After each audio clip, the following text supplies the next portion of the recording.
Hey, what's up, everybody? This is Charles Sabansi. I want to welcome you guys to another episode of the Dreamerspro Show, where we cover everything from sports, hot topics, classic debates, entertainment, and when we give you guys a fresh perspective on things. And now we sit in today. We got a pretty interesting show. But before we get into it, please make sure you like the video and sub to the channel if you haven't already, and also make sure you check out the Dreamerspro podcast for today's full show because we have more thoughts on this topic here. So check that out. We have that pinned in the comment section below. Let me get into this topic here. This one here has left me feeling confounded. I'm confused by what's happening. To give you guys a quick refresher, Stephen A. Smith recently went on the Joe Budden podcast. During his visit, they asked him about the Shannon Sharpe situation at FS1 and how all of that ended. As Stephen A. Smith was talking, he then goes into this thing of Shannon was done wrong, and essentially, I'm paraphrasing here, that he was forcibly removed from FS1, which surprised us because the way we saw it was, well, he left on his own accord. He left because he wanted to leave. It seemed abrupt, meaning that he was going to leave the day after the NBA Finals. It seemed abrupt, but we thought Shannon left because he wanted to leave because the things between him and Skip Bayless had totally deteriorated. And if you listen to Stephen A. Smith, he even went as far as saying, I can guarantee that is what took place. And if you ask Shannon Sharpe this, he will not deny it. He will not deny it whatsoever, at all. For us out here on the outside, I don't know. We don't know. We don't know anybody. The majority of us don't know people working at FS1. So we can't verify whether or not what he's saying is true. Fantastic. Then this morning, I was doing research here, trying to figure out what to talk about today. And I came across a video clip from Jason Whitlock's channel, his YouTube channel. Now, if you guys know anything about Jason Whitlock, he has some very, very strong views. He says things that at times can get under people's skin. He doesn't hold back with his opinions. And if you're going to get offended by what he's saying, I think his mode of operation is, then that's your damn business. I'm going to go there and I'm going to say exactly what I think. But when I read the title of his show says explosive. Jason Whitlock threatened, people talking about, oh, you use the word shocking and all, but when anyway, but they use it as part, but whatever. So he goes, the headline goes, explosive. Jason Whitlock threatens to expose it all. About a 9-minute video. So I click on it. And I click on the video, and essentially, as I'm watching it, I'm hearing Jason Whitlock essentially calling BS on everything that Stephen A. Smith said in terms of Shannon Sharpe being some type of victim. And as I'm listening to him, he's essentially saying that Shannon Sharpe had this behavior that had gotten to the point where it became so intolerable that they had to let go of him because he was becoming problematic. And if Stephen A. Smith and Shannon Sharpe continue to run their mouths, he's going to expose what really happened. So for those of you who didn't hear what Jason Whitlock had to say about this, sit back for this one. We want to play it for you now, and then we're going to come back and give you guys our thoughts on what he had to say. Take a listen to Jason Whitlock here. I'm going to say this, speaking more specifically to Shannon Sharpe. Cut it out. Shannon Sharpe is trying to point a finger at a Fox executive or two, trying to smear them and put pressure on them and drum up a media storm of someone needs to be replaced, blame this executive, they pushed me out, blah, blah, blah. Shannon Sharpe needs to cut it out. I know what happened at FS1. And if Shannon and Stephen A. keep pushing this agenda, I'm going to expose all that I know. And I know all of it. And so, cut it out, guys. Shannon Sharpe's HR file is amazing. And they wanted him out for very good reasons. I just want you to know who Skip Bayless and Fox Sports and now ESPN are dealing with. Anybody at home, go call up the clip of a 50-year-old man sitting at courtside with his gay fashion designer at a Lakers game, and all that emotional energy and all that what went on with Shannon Sharpe. Does that look like a man who can control his emotions? Or does that look like someone who would snap and do unprofessional things, unbelievably unprofessional things in any environment? Fox Sports had no choice. None. Skip Bayless, in my opinion, had every reason to want Shannon Sharpe out of there after the DeMar Hamlin situation. Shannon Sharpe, to use a term from the Shield or a gang term or what, he basically greenlit Shannon Sharpe. Greenlit Skip Bayless. He threw Skip Bayless under a bus and had Skip Bayless concerned about his safety in Los Angeles. Cut it out. And so they're trying to, it wasn't Skip that wanted Shannon out. Skip had no choice but to want to be out from underneath a very dangerous and emotional person. Go watch the Lakers tape and ask yourself, how many other 50-some-odd-year-old Hall of Fame athletes have you ever seen try to get in a fight with an NBA player sitting courtside? It doesn't happen because most people have more emotional control than that. And I get that many people don't like Skip Bayless. I get that Shannon Sharpe is popular over social media, but y'all need to cut it out. Leave it alone. Shannon, you're off with Stephen A. Smith, and now Shannon, you're ESPN's problem.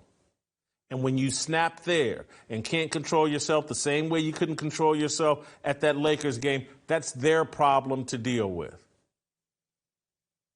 But cut it out.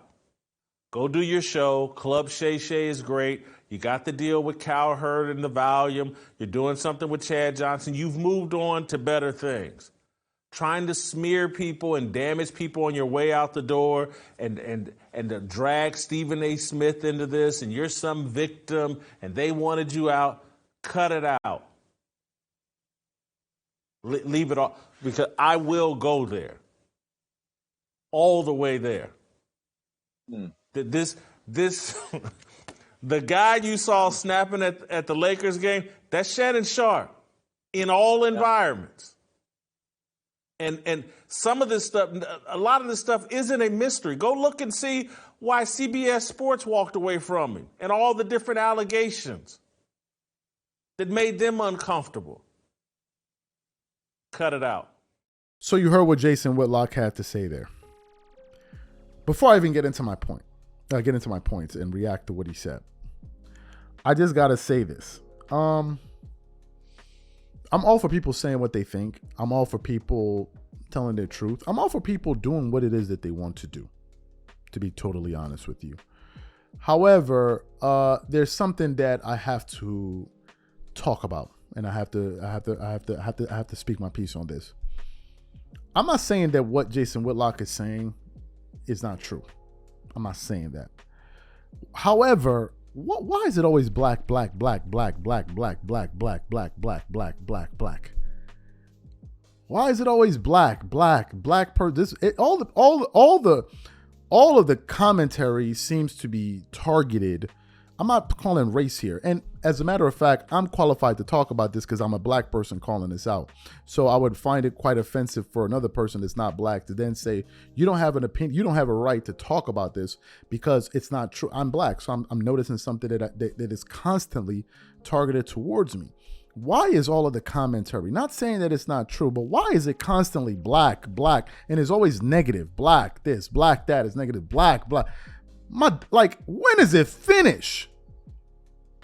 Black guy did this, black guy did that, black people are doing this, black people are doing that, black people are doing this, black people are doing that. You go to other channel, black women are doing this, black women are doing that, who are these black people you meet? I don't know all of these black people you're talking about. Are there some bad actors in the black community? Yes. Folks, there are bad actors in every single community. If you're going to be talking like this, spread the love. Spread the love. Why is it always at black? Why? Why is it always that? Why is it always that? Why is it always that? Every single day, it's like, okay, let me see what this black guy did, what this black woman did, what this black guy did.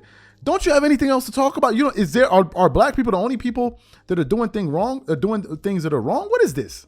Why is it always black? What is this? I'm noticing this that some people do. If it's not black guys, it's black women. What is going on with this? It's getting weird. And I think any person that came from the race that the person is discussing, I don't care if you're Italian. If there was an Italian person that's constantly criticizing Italian people, you would say at a certain point, man, are Italians the only people in the world? Are they the only people? I mean, really?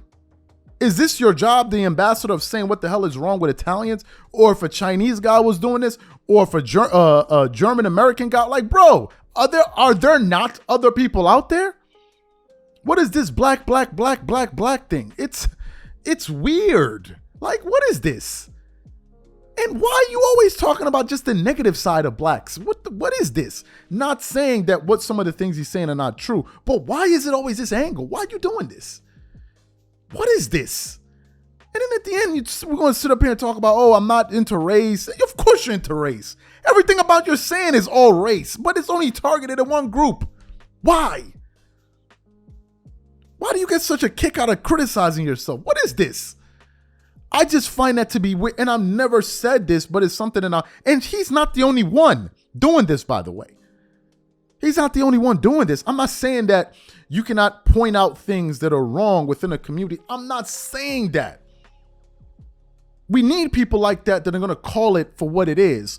But when it's constantly just one talking point or one angle you're taking, it seems like there's some issue that you're having with blacks. I don't understand. And the thing I can't understand above all of that, let me just finish this point, I'll get to the show, is when you then now invite other people and other races to then sit down and then open up your, you know what, to have them critique you.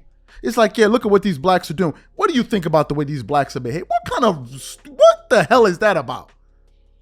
Do they call your black ass up there when they're ready to talk about the stuff going on in their community? Do they call you up and be like, yo, what do you think about? They're not calling you.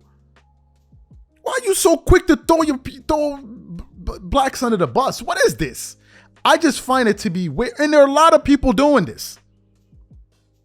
No one is saying you can't say what you got to say. But this constant, it's always, aren't you tired? Come on, like enough is enough. Even if it was your parent, you'd be like, you ain't got nothing nice to say about me. Every time you see me, you're always frowning, you're always upset. I need to get the hell up out of this house. What's wrong with this person? They're always mad at me. I'm sick of this. Black people are doing this in black culture. It's enough with it. If you're going to be just talking about blacks, then talk about other people as well. It makes it seem like you got some issue with black people, and all black people are not like that. These black people that you're referring to, I don't even know them. If you're going to say not all blacks are like this. There's some great blacks. Take a week and let's say just positive things about blacks, for God's sakes. What is this? Anyway, excuse me. It was just something that was sitting on my chest. Enough is enough with it. Like, enough is enough. Come on. Back to what he's saying. I don't know what really went on there, because the image that he's portraying seems like the Shannon Sharpe I knew. I mean, I don't know him, but the Shannon Sharpe I know from afar, like most of you, it seems like he's this other person. He's also suggesting that the situation that took place at the Staples Center at the Laker game, when Shannon got into that altercation, it was a full-blown altercation with the Memphis Grizzlies players. Maybe that played a major role in him being let go from FS1. Because maybe when, because Stephen A. Smith recently said he was forcibly removed, maybe it was that. And if that's the case, then we got to explore it from that angle. What am I talking about? Well, let's look at it from the standpoint of Skip Bayless and the standpoint of FS1 as a brand. Skip Bayless. Okay, I vouch for this gentleman to be on my show, right? Skip Bayless is almost never in the news, ever. You rarely see him. Last video I saw Skip Bayless outside of the show was him driving some Lamborghini truck, pulling off, and he goes, I just started cracking up, right? But you don't hear anything about Skip. But in the case of Shannon, he's more outgoing. He's more within, he's more, he's out. He goes outside. He goes outside, right? And that's fine. But maybe Skip was saying, bro, wait a minute. I brought you on this show, man. We got a good show. And you out here getting into this type of fight and doing all this type of things. Bro, this is bringing bad publicity to this show. What are you doing? And then FS1 is like, we don't want one of our personalities, on-air personalities, going to a Laker game and making that type of spectacle, because then when people begin to inquire about who was that, what was that about, they're going to say on this, and then it's going to bring some negative press in their direction. I don't know. But the way he's talking makes it seem as if Stephen A. Smith and Shannon, but Stephen A. Smith and these guys are on some type of smear campaign against Skip Bayless. And if they don't stop it, he's going to reveal what really happened. The thing then becomes, if he reveals what truly happened and Stephen A. Smith reveals what truly happened, which one is the truth? Because Stephen A. Smith is saying he doesn't like what happened to Shannon Sharpe, which means that he's speaking from a standpoint that maybe whatever happened to him was unfair. But Jason Whitlock is saying, no, what he did caused him to get thrown out of there. Now, it's important that I say this. An important distinction. Stephen A. Smith knows people that work at FS1. Jason Whitlock used to work at FS1. So maybe he's more plugged in. I don't know.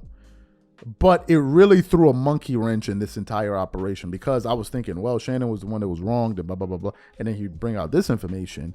And I'm like, wow. Now, the only way we're going to get to the bottom of this is if